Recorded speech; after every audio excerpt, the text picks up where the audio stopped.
Welcome to Peter and Hannah's Watch List. I'm your host, Pete Mitchell. I'm here with my great co-host, Hannah. Hello, people. Hannah, we're here for AFI Top 100. It's movie number 98. And so you know what that means. It's Yankee Doodle Dandy. Oh. Hannah, Fun. have you seen Yankee Doodle Dandy before that we watched it for the podcast? Yes, I've seen it once before. And I do own a physical copy of it as well. I have seen it many times as well. It's from 1942. Yeah. From the golden age of Hollywood. Yeah, some of the best movies. There used to be, I can't believe I haven't brought this up before, but there used to be a TV show on Australian television, Bill Collins' Golden Years of Hollywood. Yeah. And he used to introduce a movie of the week, and Yankee Doodle Dandy was one of those movies, starring the great James Cagney. Yes. And it's the life of The George M Cohan. The elevator pitch, for those who have not seen Yankee Doodle Dandy from 1942, it's a biopic on George M Cohan, the Broadway all-rounder, legendary American playwright, actor, song person, and it goes for 2 hours and 5 minutes. Wow.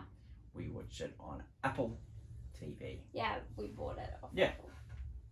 The maker studio, it was Warner Brothers. Good old Jack Warner. Yeah. Jack Warner produced this movie, Hannah. Yeah, of course. Of course he did.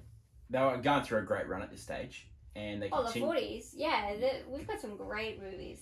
And we'll have one later in the podcast run, Casablanca, but that was the year after Yankee Doodle Dandy. So Warner Brothers, one of the big studios, still around to this day. Would you consider Warner Brothers your favourite studio?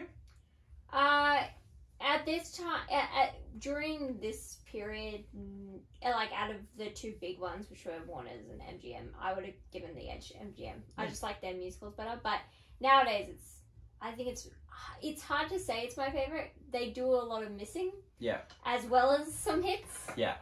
But it's better than money conglomerates as today and age. Look what happens now. Now other studios do Techlist, but you know some of the smaller ones are doing better actually than some of the bigger ones. So. If David Zadlow's winning, you're welcome to on the podcast and to talk about Warner Brothers and Discovery and John.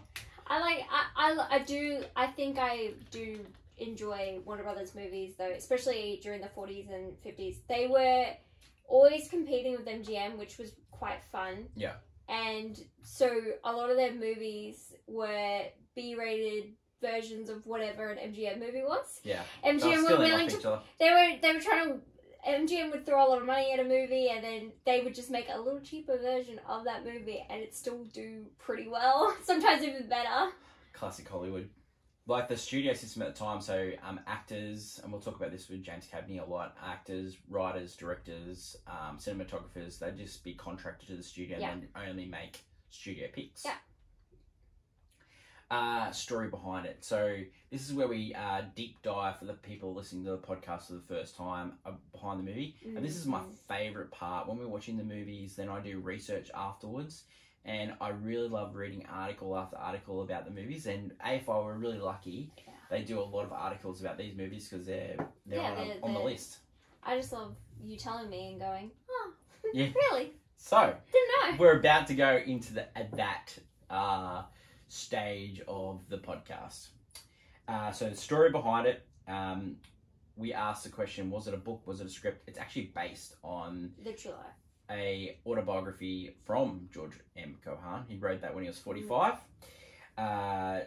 He was skeptical about movies because he only starred in a couple, and Jack Warner was chasing him down to tell this story, and he said you can be involved, you can have some money up front, and you can have some of the gross as well. So he finally signed on to do Yankee Doodle Dandy. Cohan was heavily involved in the script.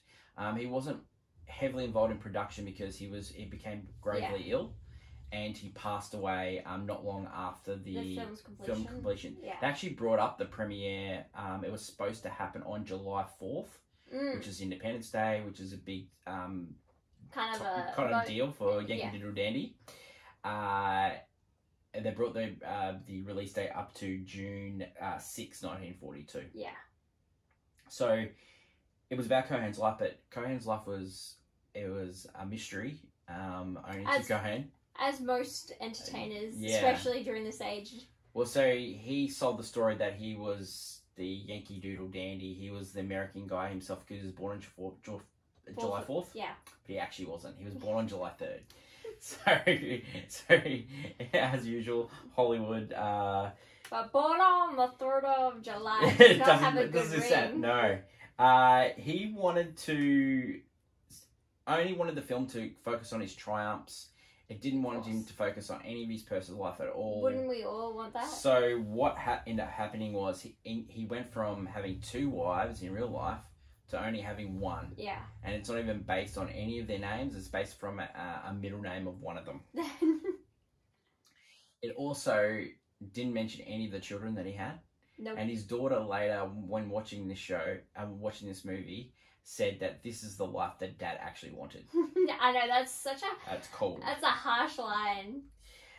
It also molded many characters into one another, which is okay in movies. You know, we're not here. Yeah. No. But it also muddled up the timelines. It also muddled up the fire. His father actually passed away second of his family. Yeah. And his mum passed away last. Yeah. The Cohan story, he was the son of 2 vaudeville stars. Yeah. And then he had a sister, and then they became the 4 Cohans. And they'd go around all of America and perform in their shows. Mostly comedy, but they also did some serious stuff as well. He wrote songs. He wrote plays. He had 40 plays. 38 of them were comedies. Yeah. At one stage, he had 5 Broadway shows on Broadway at the same time. Yeah, that's crazy. The big statue in the middle of Times Square, that is George M Cohan. Yeah, the Mr. Cohan. His famous songs, Give My Regards to Old Broadway.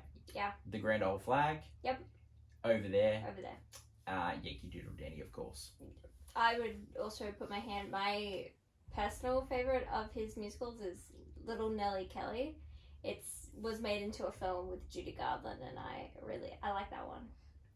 Cute song.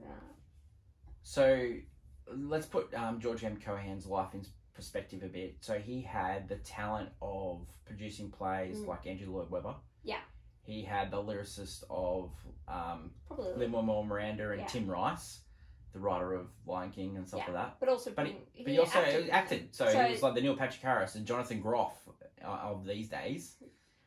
He had the song, the dance, the acting. He did it all. He does. It is like Lin-Manuel Miranda and like Yeah. In the 90s. On steroids, yeah. Yeah, doing that much work.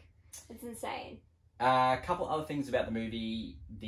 One of the wives being excluded from the story tried to sue Warner Brothers. Of course. It didn't happen. It didn't go well too well for her. It's not their story. it's his.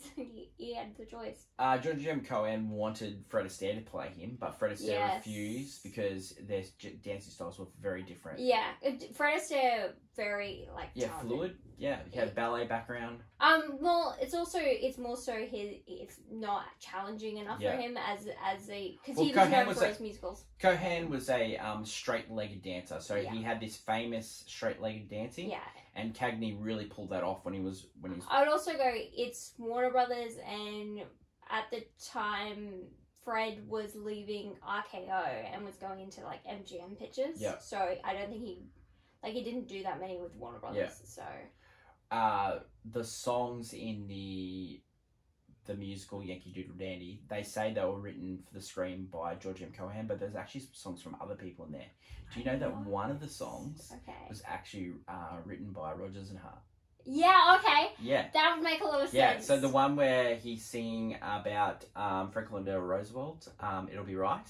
Oh, okay. That's Rodgers and Hart. Yeah, because I was thinking, sometimes some of the music doesn't sound because I think his music, yes, you can tell when it's... Yeah, he did get criticised for replaying the same thing over and over again. Yeah, I also noticed he used, tunes from other songs in his writing. Yeah. And, all to it. That's music nowadays anyway. So it's. So the title of the movie Yankee Doodle Dandy was after one of his songs. Yeah. I'll give you a little bit of background over the Yankee Doodle Dandy sort of bit. Yeah. So the Yankee Doodle Dandy was a actual payout from the British soldiers in the Revolutionary War to the Yankee soldiers. So Yankee meaning the colonialist. Yeah. Doodle meaning they're not very smart. Doodle pants. And dandy as meaning they called him gay, basically. Frankie, yeah. you know. But I'd say, you know what, this film does not age well. There is some bits there. There's blackface in there. There's and unnecessary as well. Yeah. I don't get it. It's not a story. It was not used as a storytelling device, which it shouldn't be, but it was just there because he did it, so you know it's there. I would also just like a lot of the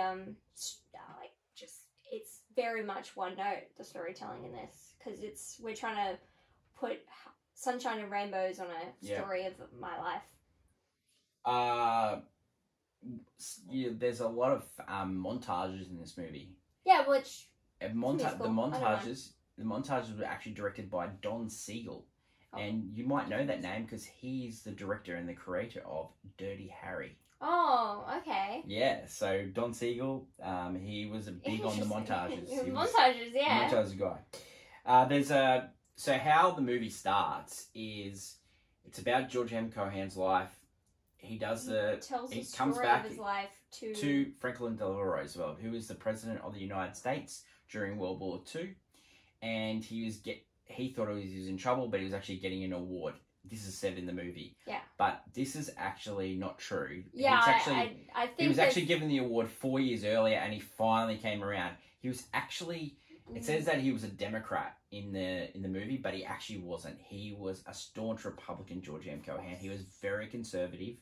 He had very conservative views. It's one of the reasons why James Cagney didn't want to play him, because Cagney himself was a Franklin Delano Roosevelt New Deal Democrat, and he was big on supporting workers' rights. Yeah, of course. George M Cohan broke up a strike in 1919, and he was Cagney was against George M Cohan for that. The only reason Cagney ended up playing the title role was because he needed to be seen as a patriot because he was accused of communism. So yeah, it's always good stories when it comes around there. A couple other quick facts before we move on to best quote. Franklin Delano Roosevelt's voice in this movie, that's actually the first time in movie history that a president is portrayed on film and in sound. Yeah, that's the first time it's ever happened, and we've had it many times since then. But yeah, it's the first time. Last one, the famous cinematographer in this, James Wong Howe, he was a cinematographer in Sweet Success. He had like 170 credits. Yeah. So he was the reason why the movie looks so great. James Wong Howe. Yeah. Best quote. My mother thanks you. My father thanks you. My sister thanks you. And I thank you. Yeah. That's famous quote. That's in the top AFI also. Yeah. In their 100 quotes. So AFI not only does movies, but they do quotes. They do scenes and stuff. Yeah. Yeah, they do leading mans. James Cagney, who played George M Cohan. He's actually one of the. Let's talk about James Cagney in this movie. I mean, he goes. Yeah, so this is a good time to go on to James Cagney. He's starred in many great movies: Public Enemies, The Angels with Dirty Faces, The Roaring Twenties, White Heat. Amazing. He also did another movie as George Cohan in a Bob Hope movie. Wow. Yeah, so he was typecasted as one of the bad guys, but he actually grew up as a song and dance man. That I wouldn't have guessed from him. Yeah. I guess because, typecasting really, really stuck with him. This was his last ever movie that he did with Warner Brothers. Yeah, and on a high note for him, actually. So he really disliked the way that the Warner executives treated him as a star. He thought he was a lot more than just a gangster. And yes, I understand that. I guess a lot of actors get typecast. It's really hard to get out of it. Even nowadays, it's still hard for some actors to get noticed. Other people in this movie, Joan Leslie, this is her first movie. Her singing was partly dubbed in this movie, but she was playing an 18-year-old that moved all the way to a 57-year-old, and she was only actually 17 in the film. Wow. She was in Sergeant York. I would give Joan Leslie. She's one of the best parts of this movie. Yeah. I just found it enjoyable. I didn't always love their relationship. Yeah. It's very one-sided. Not much going through. It was. I just loved. There was just little moments. I just loved. She knew. Yep. Like he comes home. He made a song for her, and then the song is given to someone else, and so he came home with flowers and chocolates, and he's discussing, you know, oh, would you do anything to have this woman in the show, blah blah blah, and she goes, I already know you gave up the song. I knew it the moment you walked in with flowers and chocolates. Yeah. I already knew, like, she could tell what he was going to do before he did it. And that's cute. Well, I think because she was an actress herself, so she knew the actor playing her, sort of thing like that. I mean, but like she didn't realize when she in the film they make up this romance that he was playing an old man, and she didn't realize it was him. Yeah, and it's just a strange movie. Yeah, and then it was like he's doing that. And he kept going with it, and he kept doing it until she got so uncomfortable. Yeah. And she was kind of getting on to him. It was a weird... Weird meet cute. Oh, it was weird. Weird meet cute. And it kept going. The father in this movie is the famous Walter Huston. Yeah. Who is John Huston's father. Oh. And John Huston directed The African Queen. Yeah. And he was also the father of Angelica and Danny Huston, who are the famous actors that are still going around. Yes. Walter Huston ended up winning a Best Supporting Actor for The Treasures of Sierra Madre. Yeah, I liked him in this movie too. Yeah, he was really good. I just, you know, he was just likeable papa, you know. Let's talk about the director of this movie, Michael Curtiz. He was Hungarian. He famously said that this was the pinnacle of his career. Which is a card game. Yeah. I was like, that's a strange way to describe such a movie. I'll tell you why, because his next movie was Casablanca. Yeah. He also did Robin Hood with Errol Flynn. That was huge, and he also did White Christmas. Oh, he did? Yeah. Oh, wow. One of your favourites. He just knocks it out of the park doing like, hey, this is memorable. Yeah. Dum, ding, ding. So produced by Jack Warner. Wow. Of course. Okay, cool. It was written by Robert Buckner, and now he wasn't happy with the changes that were made to the script because the script was helped out by the Epstein brothers, who wrote Casablanca. They wrote Arsenic and All Lace, and they were prolific writers. They also wrote one of your favourite movies, Send Me No Flowers. Oh, I do like that. Yeah. Anything with Doris Day. Give me. Okay, so let's talk about reaction to the film Yankee Doodle Dandy. It was the third biggest box office of the year, behind Mrs. Miniver and a Disney movie classic, 1942, Bambi. Yeah, Bambi, babe. Thumper all the way, my dudes. I was looking through the receipts of so I was trying to get not the money, but like how many tickets were sold. Yeah, that's very hard to do. In the ninth movie of 1942, you will not believe. What's ninth? Gone with the Wind. Yes, you know why? Yeah. 3 years after it was released, it was still selling tickets. This is why it's when you put in inflation, it's the most. It'd be like now. It'd be like now saying Infinity War was still the top 10 movie of the year. Yeah, if it was, because they just kept playing it. Like, what else are you gonna do? It's like, why not? So that was reaction to the film box office. Now we've got critics. New York Times was very positive of this movie. Yeah. They said it's a highly enjoyable. James Cagney was an absolute standout in this movie. Variety called it one of the best musicals ever made at the time. Yeah. Awards. It won 3 Academy Awards and was nominated for 8, including Best Picture. James Cagney won for Best Actor. He beat out the great Gary Cooper, who played the Pride of the Yankees. Yeah. Wow. So, but the next year, Gary Cooper ended up winning for Sergeant York. Yeah. You know what I always say about the Oscars? They always make up that Gary Cooper's in Pride of the Yankees was unbelievable. I think he was probably better than James Cagney in this movie. And so Oscars always make up for it. Yeah. Next year, Sergeant York. And you know who played his wife in that? Who? Joan Leslie, the same guy. Oh, wow. Okay, it all comes back. It all comes back. It won for Best Music and Best Sound.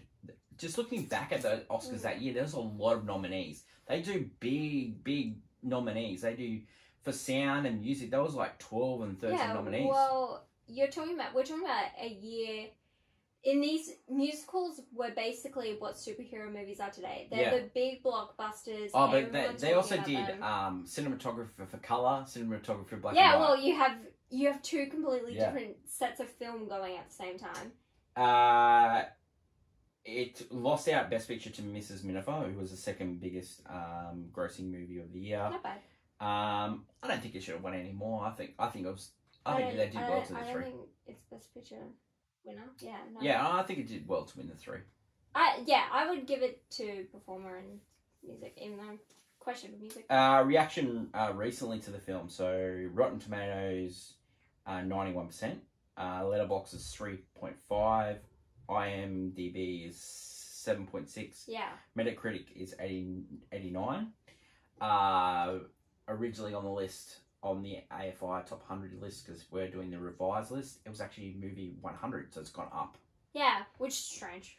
Roger Ebert wrote in 1998 a glowing praise of James Cagney's performance, gave the film 4 stars, but he said it was just a by-the-numbers biopic. Yeah, so I would just say Hollywood just are absolutely abhorrent at doing biopics, especially musical biopics.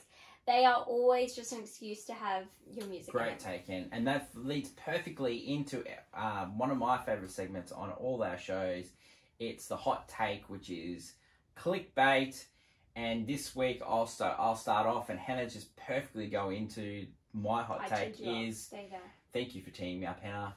My hot take is there's no difference between this movie and Bohemian Rhapsody. Absolutely none. All there for you, except we like gay people now. There's difference. Well, I just think the different, like, the Bohemian Rhapsody is Queen basically had full approval of that script because they wouldn't let them use that music. And George M Cohan would not let I would love to go into the whole hidden depth of Bohemian Rhapsody because I know so much about that movie, more than I like that movie. Freddie Mercury didn't find out he had AIDS until well after the because you know how they concert. Do you know the original script of Bohemian Rhapsody? Yeah. The fact that Queen wanted Freddie Mercury to die halfway through the movie, and then the rest of the movie was Queen after his death. Yeah. I'm sorry, no one is there for you. And this is like George M Cohan just making up the fact that he didn't have 2 wives. Yeah, no, he wanted to show I was born on the 4th of July. I'm the most American. You know, he wanted to show off. Yeah. Like, I couldn't fight on the wall. I was too old, but I could sing. There's a scene in this movie. Where he tries to draw in the war, and they're like, "You're too old. Yeah. Sorry, mate." And you're in the 40s. He's like, "Well, they can't do what I can do," and he starts dancing with no sound. Yeah. They all just watch him. He's like, "Oh, that's great, but like we need mate, you we need here." You there. Then he created a song, and then he creates Over There. Yeah, like just Hannah, clickbait for you. Well, besides the fact that there are no good musical biopics because they're just an excuse to, especially, this is Hollywood. Hollywood at this time. Are there any good biopics at all? We could argue like Oppenheimer or JFK or something like that. Or Hannah, you're really my wheelhouse. JFK. Yeah.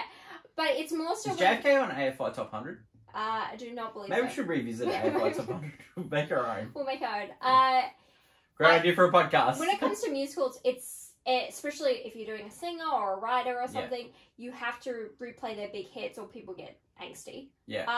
And this film, I think you could question mark a lot of his big hits because, he has like good, catchy songs, but I would give his music pretty much, it's like that generic Broadway music. It's like very filler, doesn't really The excite. only one that would be still played now out of all these is Give My Regards to Old Broadway. That's the only I song. mean, the other two big hits of his were war songs. Yeah, and a flag song. The flag song gets played around July 4th but, and stuff. Yeah, over there is a war song. It's not really now. Yeah, it wouldn't get... It but didn't get played after World War II. If you watch any of these biopics, they really try to hide the fact that there's anything wrong in Hollywood, because there's like, if you've ever seen, like, there's the Eddie Duchin story, there's Words and Music is pretty bad, where it's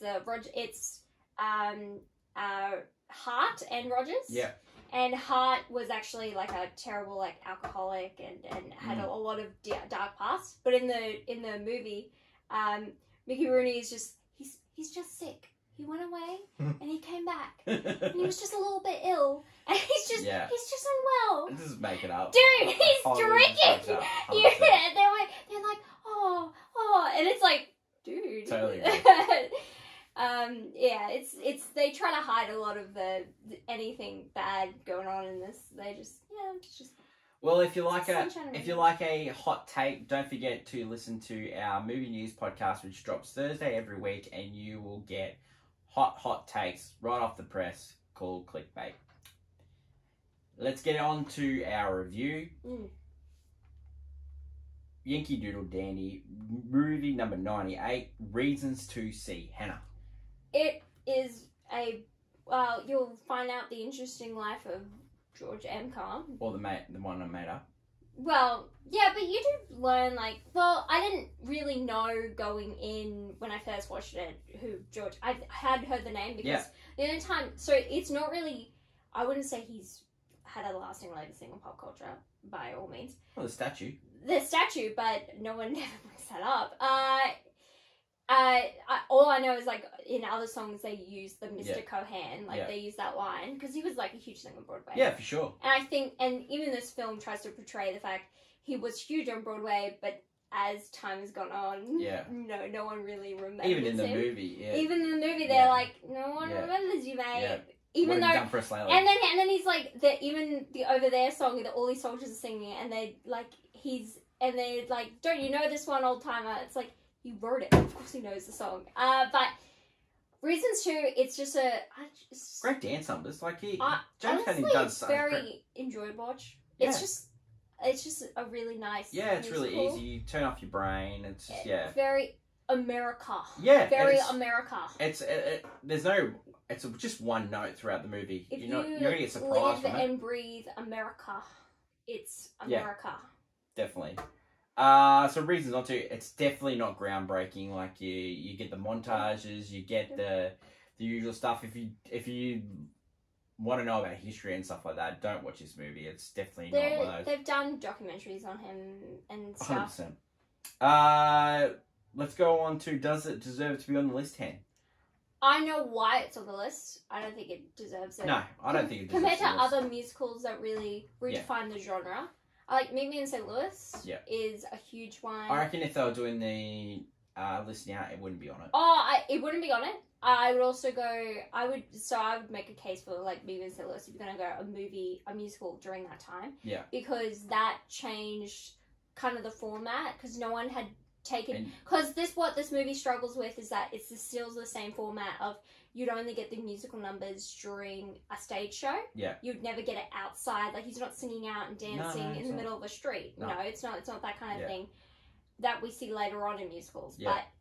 But Meet Me in St. Louis is one of the first ones that kind of... due to sound issues and stuff like that, yeah. It's more so that they didn't know how to incorporate musicals into real-life situations. And they hadn't been done, and people had only seen them on stage. And that's what people wanted to see, what they saw on stage. Yeah. On a show, but I would say it wouldn't make it.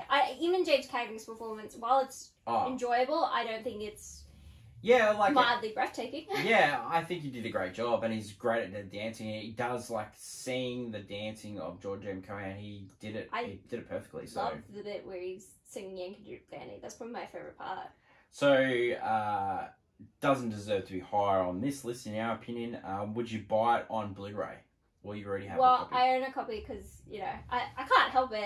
I see it and And finally, would you watch this movie again? I'd watch it again. If it's on tonight, I'd watch it again. And, I don't mind because I love musicals, so I'd be suited.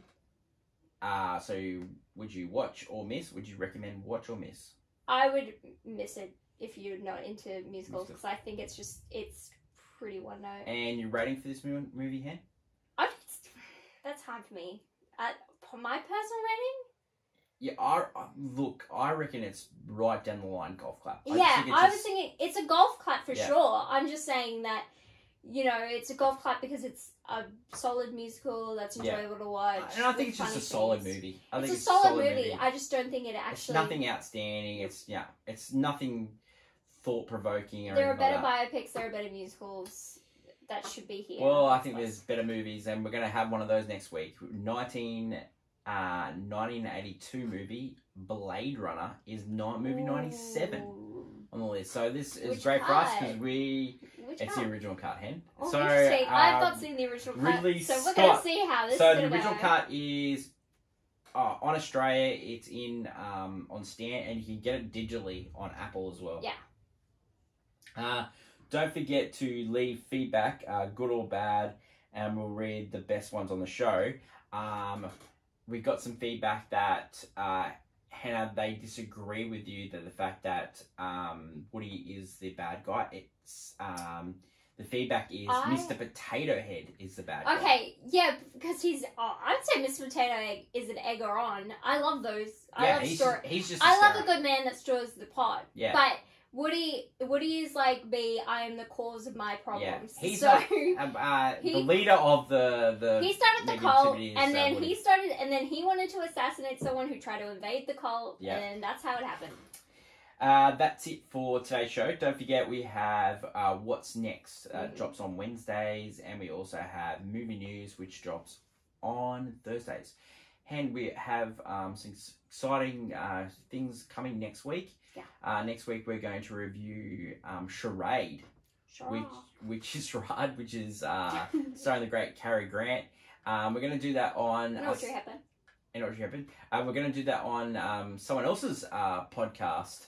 Yeah. And we're going to go on Wookie's movies and music, and that will be really enjoyable. And that is next week.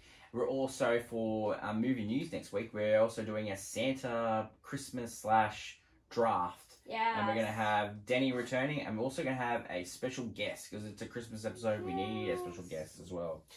So we're looking forward to releasing that information. Don't forget you can catch up on all our socials until later in the week when we try to figure out what to watch next. That's my lovely co-host Hannah. Goodbye. I'm your host Peter. Until next week when we try and work out the AFI Top 100, we're looking at Blade Runner. For those at home, give it a watch. Until next week, it's bye.